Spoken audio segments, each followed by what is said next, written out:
Podemos? Olá, nessa manhã, 24 de agosto de 2016, damos sequência a mais um programa da Escola Interativa sobre segurança na internet, com o objetivo de apresentarmos as questões relacionadas à privacidade na internet e aos cuidados com o uso de seus dados pessoais. Apresentamos o professor Christian Mendes, pertencente ao Departamento Acadêmico de Eletrônica da Universidade Tecnológica Federal do Paraná. Participe enviando suas dúvidas e comentários. Christian, seja bem-vindo.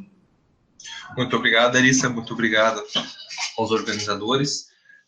Novamente estou aqui, após 15 dias. Espero que vocês tenham gostado da palestra anterior.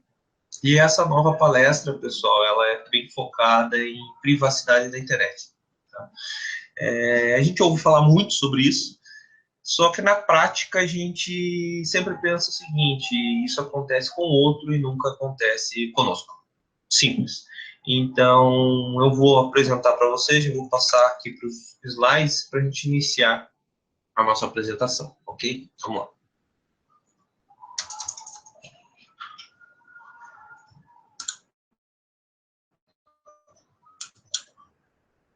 Privacidade na internet. Como eu falei no início, a gente sempre ouve falar nisso, nunca acredita que vai acontecer com você, ou problemas relacionados à privacidade, ou falta de, E quando acontece, nós não sabemos o que fazer. Então, vamos lá. Esse daqui eu tirei uma imagenzinha de uma apostila da OAB, dos advogados de São Paulo.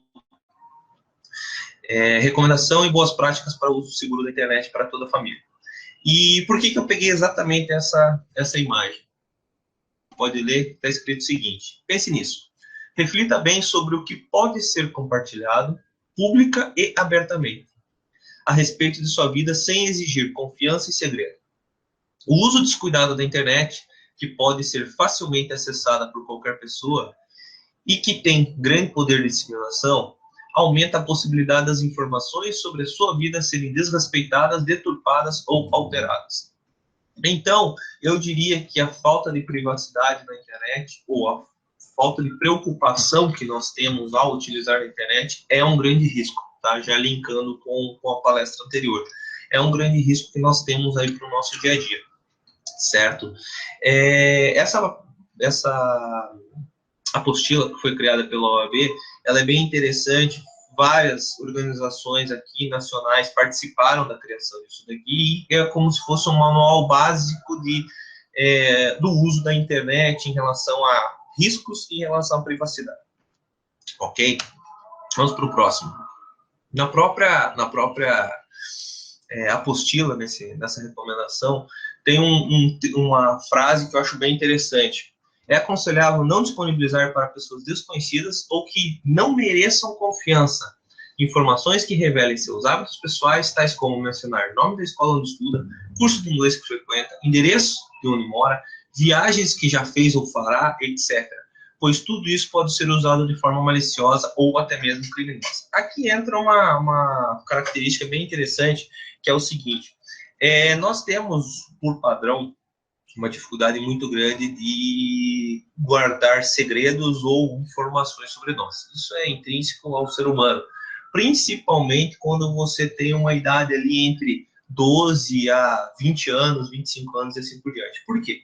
Porque a gente sempre acredita que se eu divulgar informações ou se eu mostrar informações legais sobre mim, eu serei mais popular, eu terei mais amigos, seja fisicamente, pessoalmente, ou nas mídias sociais e assim por diante. E aqui entra um problema seríssimo, que é você divulgar cada vez mais informações sobre você. Quem de vocês não conhece, ou já não fez, ou não conhece algum amigo que posta lá o seguinte: agora eu estou assistindo TV, agora eu estou indo na escola, agora eu estou saindo com os meus amigos em tal lugar. Aí chega no lugar: fiz check-in no restaurante. Por quê? Não, para mostrar que, como eu sou legal, como eu sou uma pessoa descolada, como eu sou uma pessoa interessante, para que os outros acompanhem e assim por diante. Aí entra aquela situação clássica, que é: você conhece as pessoas que fazem parte das suas redes sociais, das suas mídias sociais? Sim, Cristian, eu conheço. Eu conheço pessoas, por exemplo, que têm mais de 500 amigos mídia social, em qualquer mídia social que seja, e, pessoal, por padrão, a pessoa não conhece nem 50% disso daí. Porque um é amigo de outro amigo e assim por diante. Aí acontece o seguinte, você publica alguma coisa. Legal. Por mais que você se preocupe com as configurações de privacidade da ferramenta que você está utilizando, por exemplo, o Facebook, o Twitter e assim por diante, você consegue limitar quais são as pessoas que vão ter acesso àquilo, ou seja, qualquer publicação sua exclusivamente para os seus amigos, ou não, eu quero limitar as pessoas que vão acessar especificamente, ou eu quero publicar para todo mundo, deixar de forma clara para que qualquer um acesse.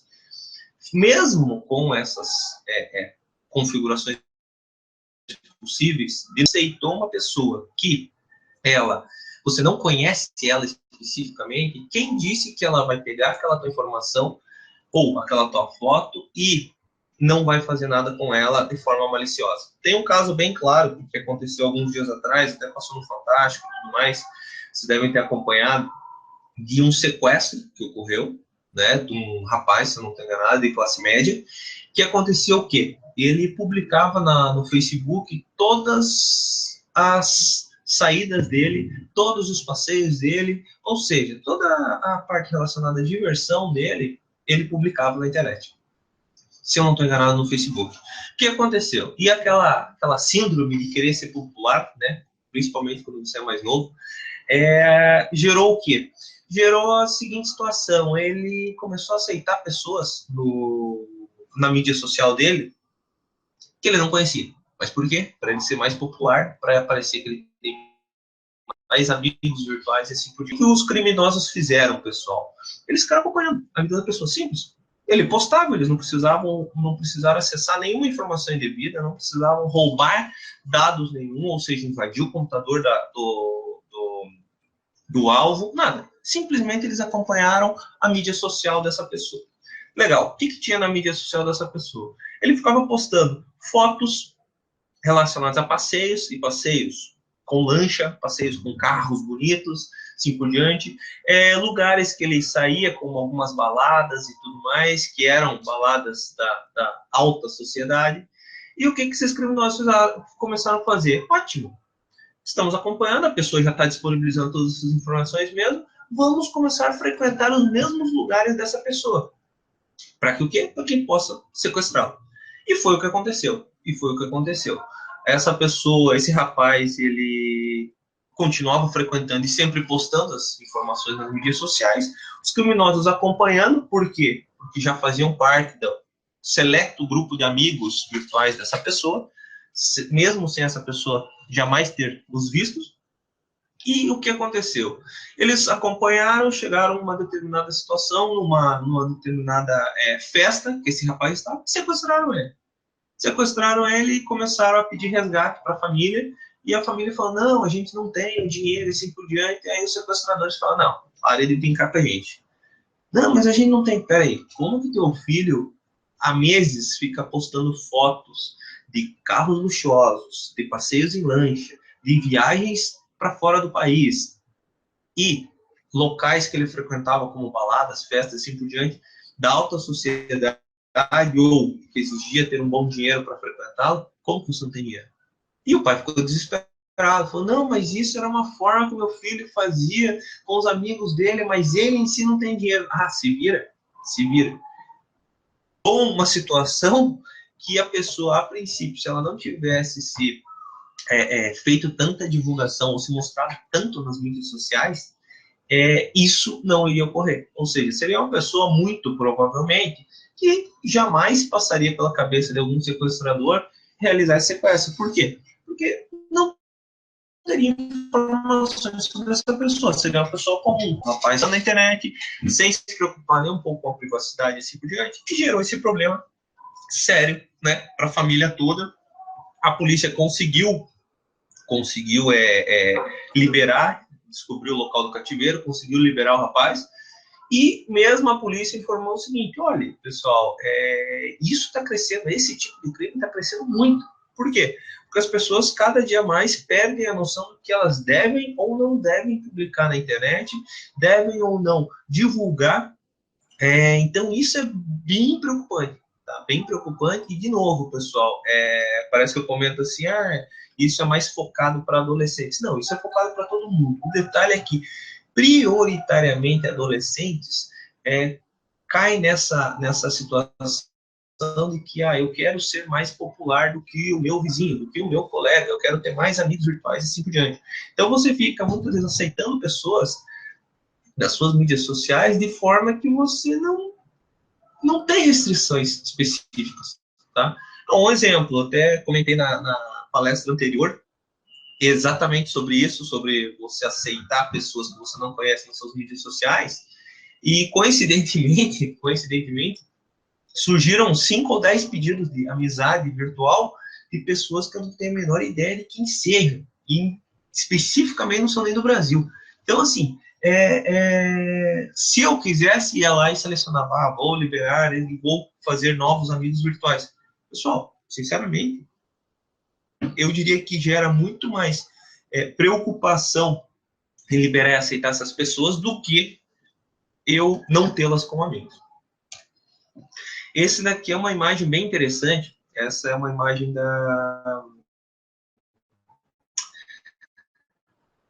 no Cyber, que é o crime na Bahia. E essa é uma imagem que eles fizeram exatamente para chamar a nossa atenção, né? Vocês não estão conseguindo ver muito bem, porque eu tive que tirar um retrato dela para caber no slide, mas basicamente isso é como se fosse uma placa de venda de um carro, e colocando essas informações aí. Deus fala, meu Deus, que absurdo, Christian. Tá lá, vendo, tratar com Paulo Silva, casado com Ana Silva, trabalhar na Hotline SA, pai de Antônio e Júlia, telefone à noite, só à noite até às 9 horas, porque chegam cansados da academia e dormem cedo. Deus fala, meu Deus, que absurdo, eu jamais veria uma placa dessa.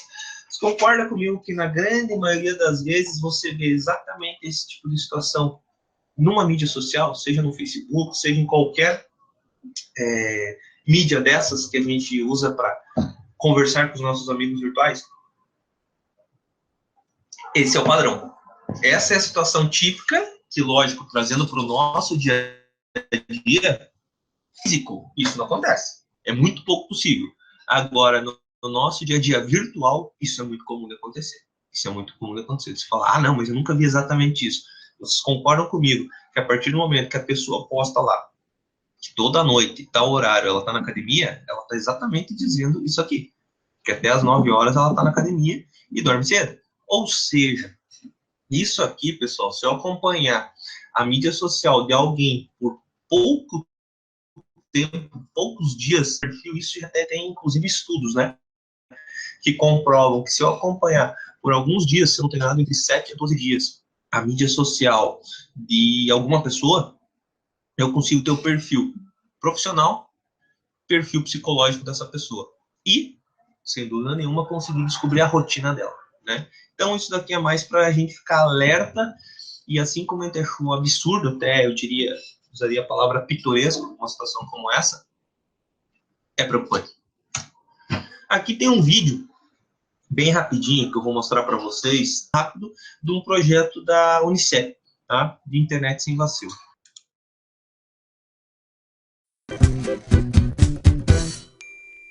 E aí, mano? Qual que é o seu nome, velho? Bruno. E qual que é o nome da sua mãe?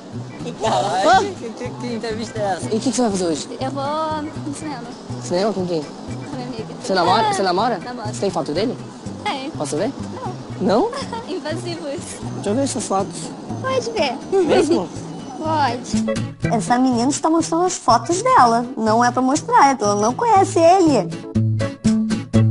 Então, você sabe que tem como limitar quem vai ver suas fotos, né?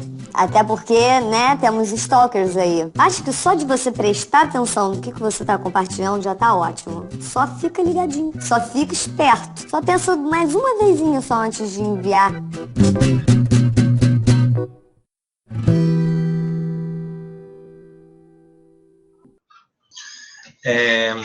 Esse vídeo, na verdade, faz parte de um ciclo, né, de vídeos educativos da Unicef relacionados à internet sem vacilo. Esse vídeo em si que nós vimos, aquele rapazinho japonesinho, o que ele faz? Ele basicamente aborda as pessoas na rua e começa a perguntar sobre a vida delas. Então, para a primeira pessoa ali, ele pergunta o seguinte: qual que é o teu nome? nome do teu pai?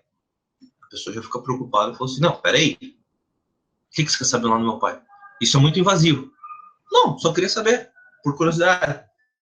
Aí passa outra pessoa e ele pergunta assim para uma menina, se eu não estou enganado, você tem namorado? E não responde. Ah, não, eu não vou te responder isso. Não, mas eu só quero saber se tem namorado. Não, não vou te responder. O que isso quer dizer, pessoal? De novo, que se for uma pessoa no teu dia a dia perguntando esse tipo de situação, você não vai passar.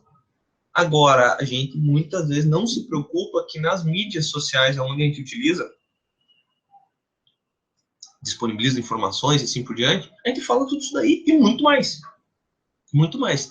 De novo, então esse vídeo foi simplesmente para despertar aquela luz amarela, vamos dizer assim, de alerta, que é, pessoal, vamos tomar muito cuidado com o que a gente publica na internet, porque caso contrário, isso vira a ter problemas. De novo, a mesma abordagem que você teria na mídia social, você tendo de forma presencial, você não iria repassar aquelas informações. Agora, na mídia social, você está repassando. Né? Isso é bem preocupante e alarmante, até eu diria. Aqui a gente tem duas reportagens, pessoal. Não vou mostrar essas reportagens para vocês, porque eu não consegui. É uma reportagem do Paraná TV, se eu não estou enganado, e a outra reportagem é de uma outra organização, mas basicamente aqui a gente tem duas situações claras. A do Paraná TV é cuidado com o que comenta nas redes sociais, tem empresa de olho nesses conteúdos. Então, aqui deixa bem claro, vale muito a pena depois vocês verem, deixa bem claro que a maioria das empresas hoje, pessoal, elas acessam as suas mídias sociais. Elas acessam, eu sempre comento mídias sociais, mas também é muito conhecido como redes sociais, né? Então, o que acontece? Aquela situação que você vai numa entrevista de emprego e fala alguma coisa, a pessoa vai lá checar no teu perfil, principalmente se ele estiver aberto, que a maioria das pessoas deixa, para que qualquer um acesse. Ela vai checar quais são as comunidades que você participa, ela vai checar quais são as suas postagens e assim por diante. Eu já tive situações de alunos que me informaram que eles foram contratados ou deixaram de ser contratados pelo que eles comentaram nas mídias sociais. Ah, mas a empresa ela não pode usar isso de forma a desqualificar. Pessoal, na maioria das vezes você nem sabe. A informação que a empresa vai ter que repassar você não se adequou ao perfil da vaga. Ponto. É isso que você vai ouvir falar.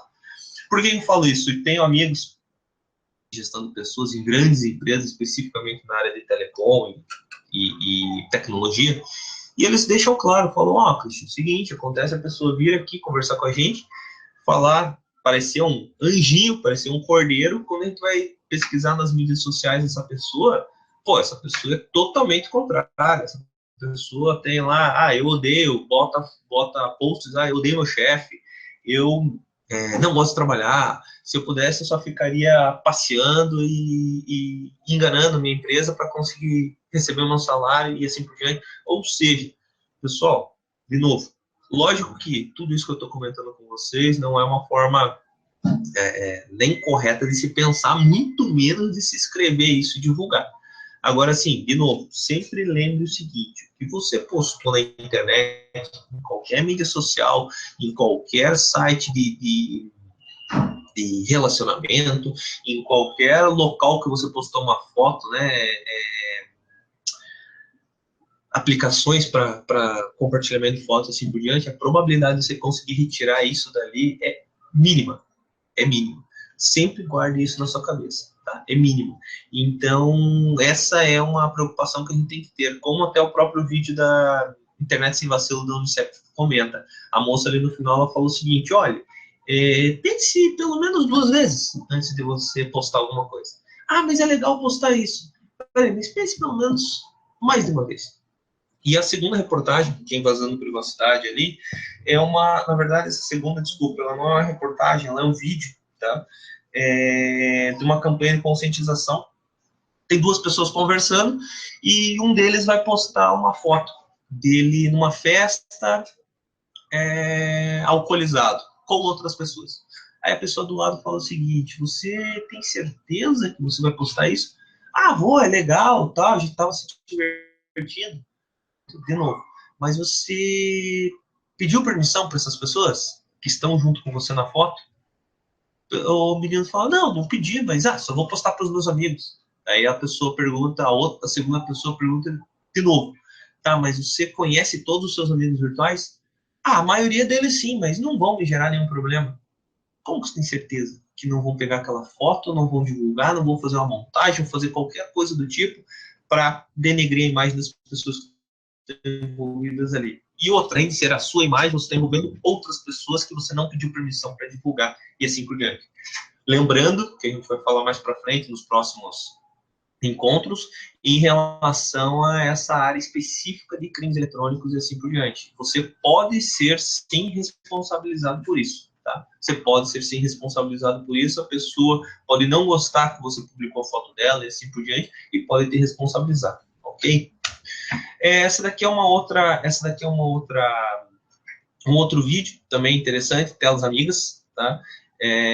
Também caráter de conscientização, né? E assim por diante, que vocês vão acessar posteriormente. Esse daqui é o nosso slide, eu diria, essencial para vocês. Porque primeiro vamos alertá-los, vamos mostrá-los os problemas, vamos mostrar os problemas. A partir do momento, vamos tentar descobrir como diminuir a possibilidade desses problemas ocorrerem. Então, vamos lá. Alguns cuidados, pessoal. A maioria das empresas que disponibilizam serviços na internet, elas podem, sim, armazenar e comercializar suas informações. Christian, mas eu nunca ouvi falar nisso. Pense na seguinte situação. Por que uma empresa ela iria disponibilizar um serviço, muitas vezes, muito bom, sem custo algum? A maioria de vocês já deve ter ouvido falar que a gente vive aí a era da informação, a era do conhecimento e assim por diante. Pessoal, a informação hoje em dia ela dá poder. E o que você faz quando você se cadastra? Você está passando todas as informações pessoais para uma empresa qualquer. Essa empresa, baseada nessas todas as informações, ela pode fazer muita coisa. Ela pode acompanhar o teu perfil de uso da própria ferramenta que ela te disponibilizou para saber repassar essa informação para parceiros e te vender produtos. Quem de vocês nunca passou por uma situação como essa? Ou não conhece alguém que já passou por uma situação como essa? Então, aqui entra uma dica bem importante. Leia, sim, os termos de uso e privacidade. Christian, mas eu vou dar um exemplo. Eu pego lá o meu e-mail. Meu e-mail é gratuito, de uma empresa muito grande. Eles vão dizer que eles podem usar as minhas informações. Sim, se eu não aceitar, eu não posso utilizar esse e-mail. Concordo? Concordo. Mas aí entra a seguinte situação. Eu sempre digo o seguinte, se você, na maioria das vezes que você lê um termo de uso ou privacidade, você não vai aceitar o que está escrito ali. Agora, lógico, então eu não vou aceitar, então eu não vou usar nenhum desses serviços. Pessoal, aí entra um pouquinho o bom senso, que é o seguinte, você pega os grandes players que a gente chama, né, de mercado, então vamos dar um exemplo lá, Google, Facebook, Yahoo, Flickr e outros mais. O que acontece, pessoal? Esses aí, com certeza, eles têm uma estrutura muito boa e a forma com que eles vão coletar suas informações, porque eles vão coletar, isso é claro, e o que eles vão fazer com essas informações, com certeza é uma forma mais restrita para trabalhar com isso do que qualquer site na internet de empresas pequenas. Então, o que eu sugiro, na verdade, nesse caso? Vamos pegar o seguinte, pense em empresas pequenas ou sites pequenos, aplicações muito simples, que eles pedem para você fazer um cadastro gigante. A probabilidade deles tratarem essa informação, pessoal, e divulgarem para todo mundo é muito maior do que os grandes players do mercado. Então, lógico, Christian, se eu ler o termo de uso ou privacidade, a probabilidade que eu não aceite é grande? Sim. Tem alguns que você até se assusta com o que eles escrevem ali.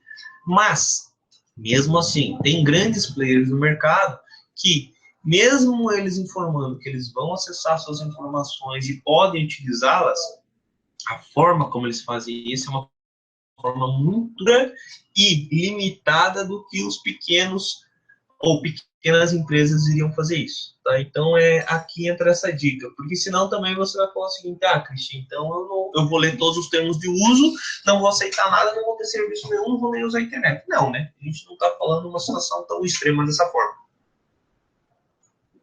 Vamos lá, segundo, ficar atento às configurações de privacidade que as mídias sociais possuem, para que apenas os seus contatos tenham acesso a tais informações, certo?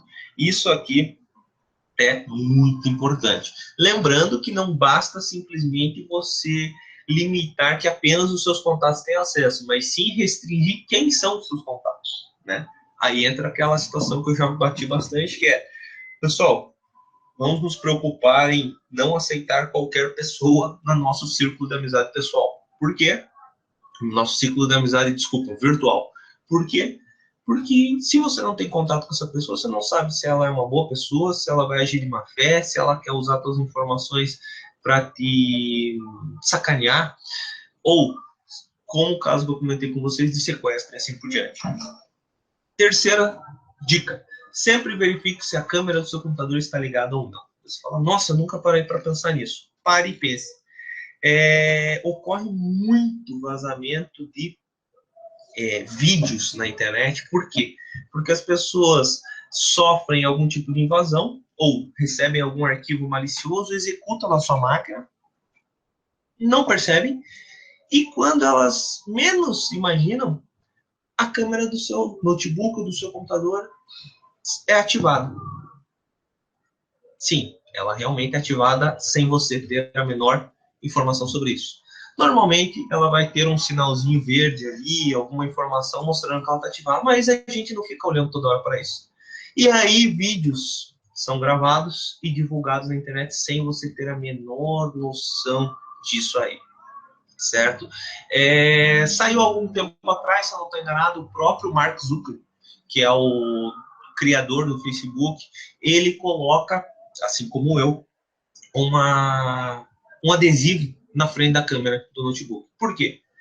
Porque ela pode ser ativada a qualquer momento.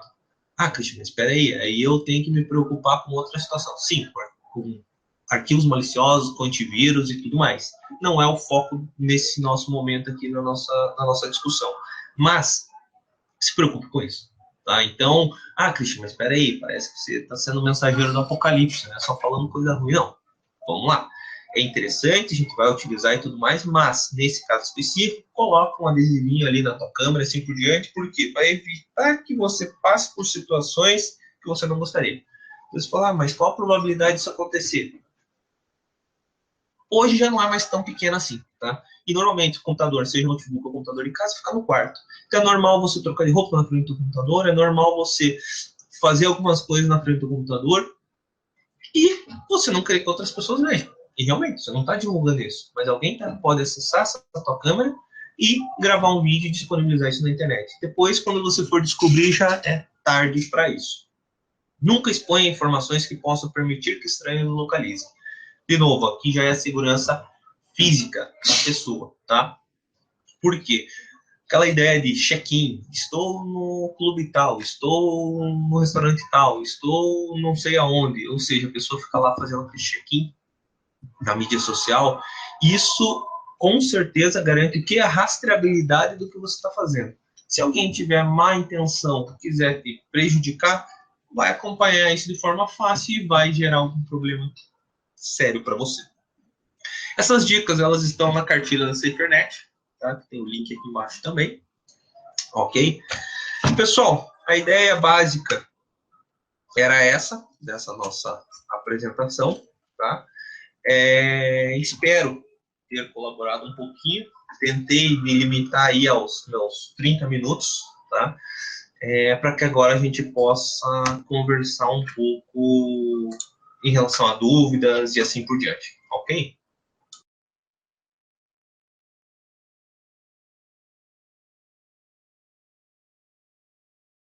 Uma sequência de questões sobre o tema. A primeira que surgiu para nós é em relação à Lei Carolina Dickmann.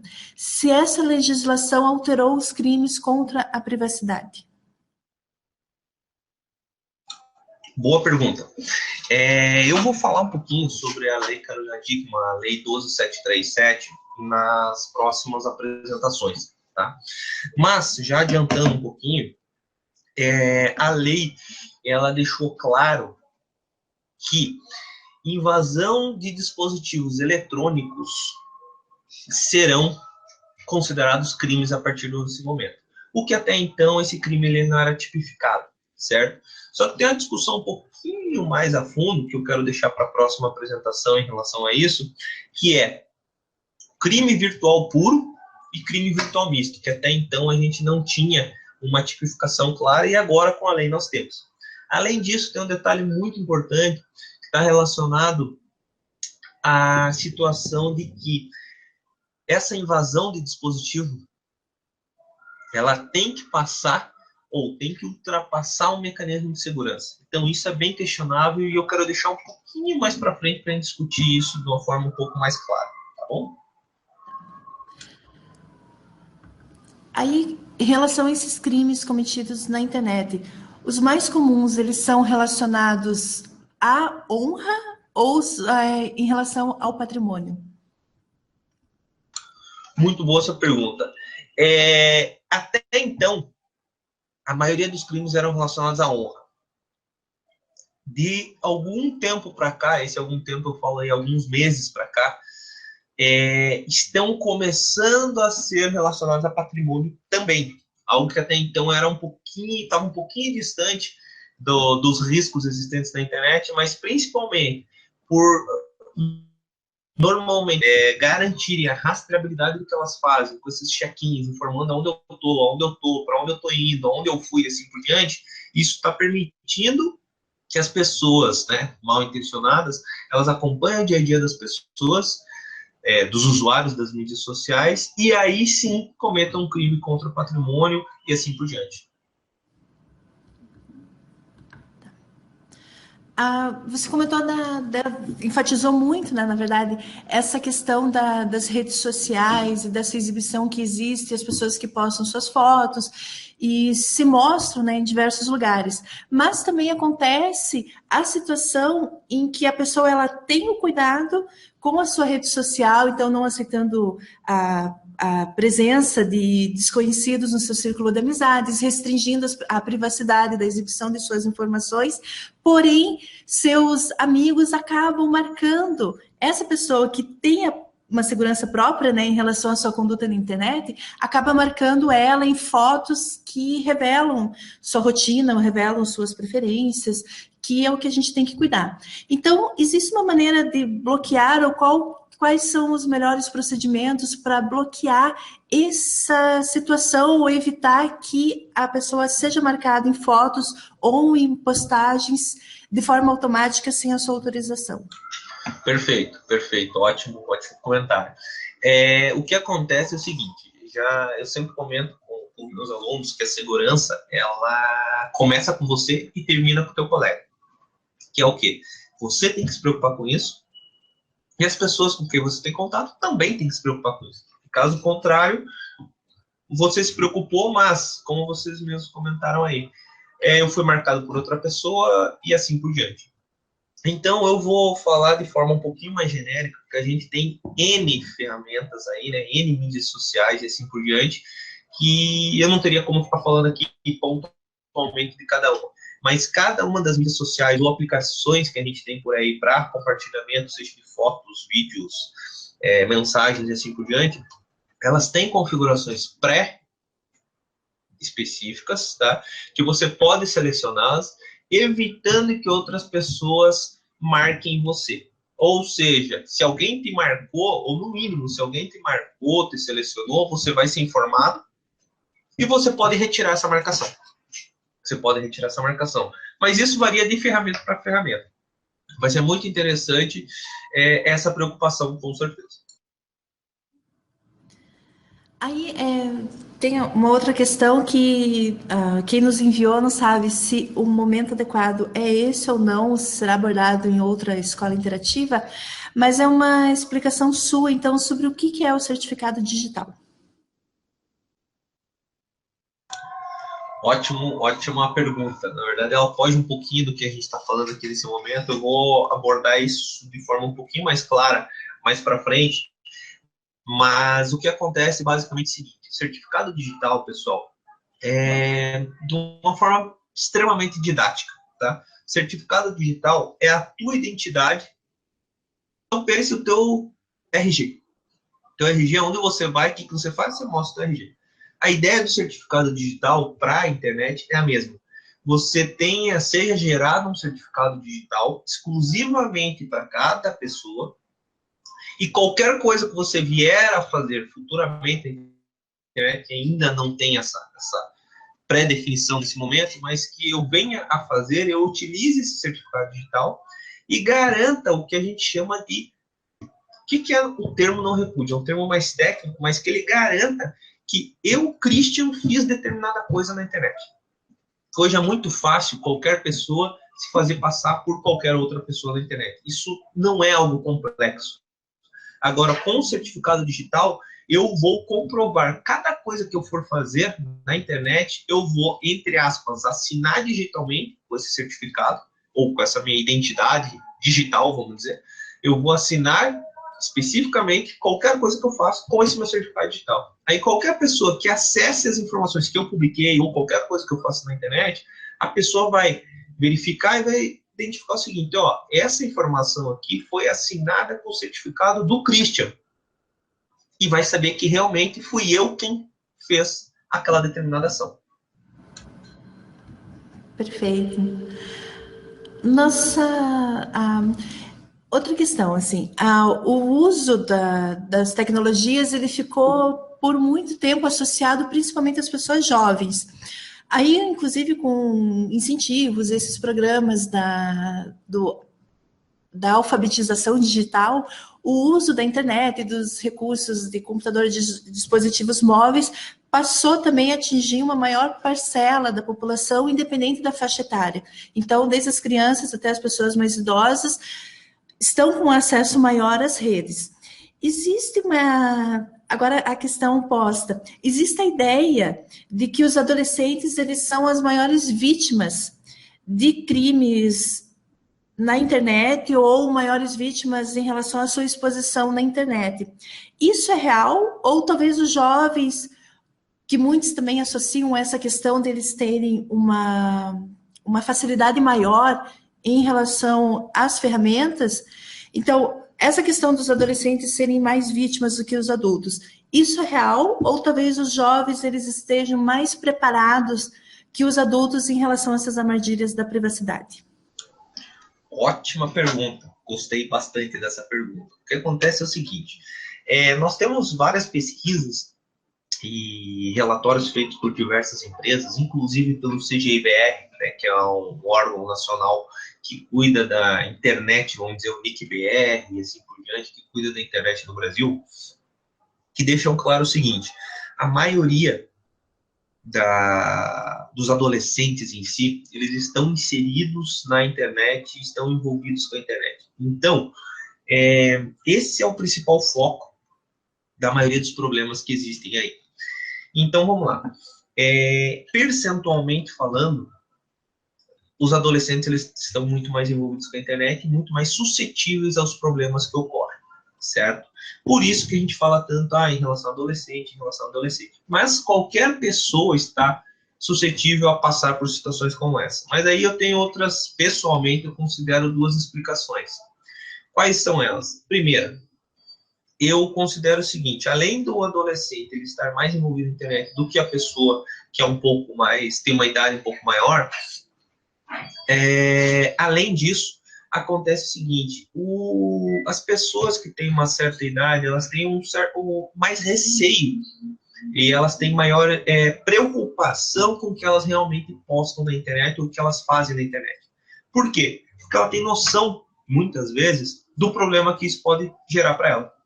Algo que o adolescente, em geral, não tem, né? Algo que o adolescente, em geral, não tem, ou às vezes até tem, mas acredita: não, isso não vai acontecer comigo, vai acontecer com meu vizinho, vai acontecer com a pessoa do outro lado da rua, e assim por diante. Então, Eu diria que a explicação é essa. Primeiro, os adolescentes têm uma maior inserção em relação à tecnologia, por isso eles estão mais suscetíveis, e muitas vezes o adolescente ele não tem a noção real do que aquilo pode gerar de problema. Algo que a pessoa adulta, vamos dizer assim, ela já está acostumada com vivência no dia a dia, com situações de trabalho, problemas a serem resolvidos em geral, e ela tem um pouco mais dessa noção. Agora, com certeza, com essas políticas do governo de aumentar a inserção dos adultos no uso da internet, a tendência é que os problemas também aumentem para essas pessoas. Isso eu também concordo. Mas aí você comentou essa questão da parcela dos jovens, ou melhor, da parcela dos adultos, né, ter um cuidado maior em relação ao que posta.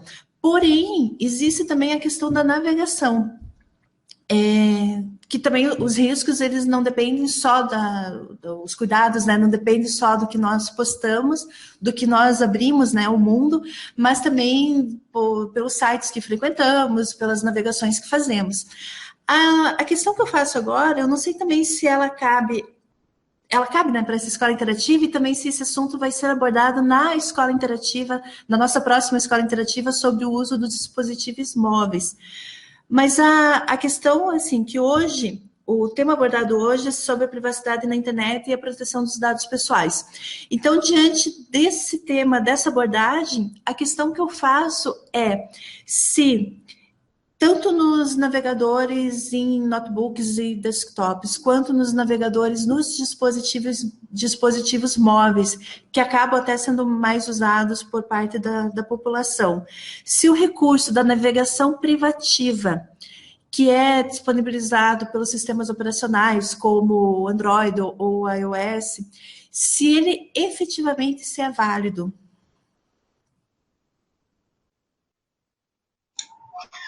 Boa pergunta. A navegação privativa, pessoal, ela basicamente ela está vinculada ao seguinte: se eu estou navegando estou usando um browser e navegando de forma anônima ou privativa, como nós sabemos, a minha máquina, e tentar identificar os links que eu usei, os sites que eu entrei, ela vai conseguir pela navegação privativa? Não. Só que quem prover o site e assim por diante vai saber que foi o meu endereço IP que acessou aquele site. Então, a navegação privativa, ela protege basicamente o dispositivo do usuário, seja o meu smartphone, o meu notebook, o meu computador e assim por diante. Isso ela protege no seguinte sentido: se alguém acessar, roubar meu equipamento e quero ver o que o Christian está acessando, por exemplo, e eu estiver utilizando a navegação anônima ou privativa, a pessoa não vai conseguir acessar o que eu acessei naquele meu dispositivo. Mas, por exemplo, acessei o site do Gmail. O Gmail vai ter a identificação de que aquele endereço IP, através da conta Christian, foi acessado. Então, o responsável por disponibilizar o serviço, mesmo eu utilizando a navegação privativa e anônima, vai conseguir saber que foi acessada a conta Christian por tal endereçamento IP. Agora, se meu dispositivo for roubado, qualquer coisa do tipo, e alguém quiser, quero saber exatamente o que o Christian fez, e assim por diante, isso, pela navegação privativa ou anônima, não é possível.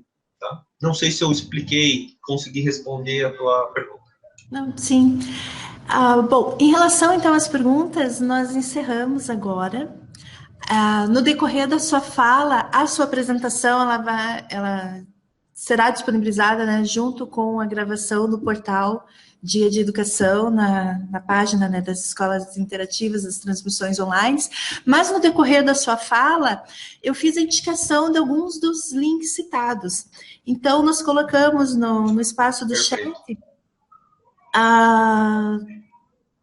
a referência da Escola Interativa sobre os golpes digitais, e também para que os nossos participantes eles acessem a cartilha com as recomendações que foi desenvolvida pela OAB de São Paulo, a página da Unicef sobre a internet sem vacilo, que é a campanha que foi feita, que daí também foi uma indicação sua e tem diversas recomendações. Uhum. E a reportagem sobre o cuidado com o que você comenta nas redes sociais. Então, e também o blog de Telas Amigas. Então, fizemos, né, essa inserção desses links no decorrer da apresentação para os nossos participantes, e os outros links estão disponíveis na sua apresentação. Ótimo. Agradecemos, então, Christian, a sua participação em mais uma escola interativa sobre segurança na internet. Também convidamos você e convidamos os nossos participantes para acessarem www.diaadia.pr.gov.br, no banner Escola Interativa Transmissões ao Vivo, para acompanhar a agenda com os próximos eventos e também para verificar os eventos anteriores que nós tivemos. Perfeito. Eu gostaria de agradecer mais uma vez o convite. Ok? Obrigado a todos e até a próxima apresentação. Tchau, tchau. Legal, então, obrigada pelo convite. No portal de educação nós colocaremos daí o link com maiores informações sobre o evento. A Coordenação de Educação à Distância Web agradece a sua participação nessa transmissão. Desejamos a todos, então, muita atenção com a sua postura, com a sua navegação e com as suas ações nas redes sociais. E até a próxima.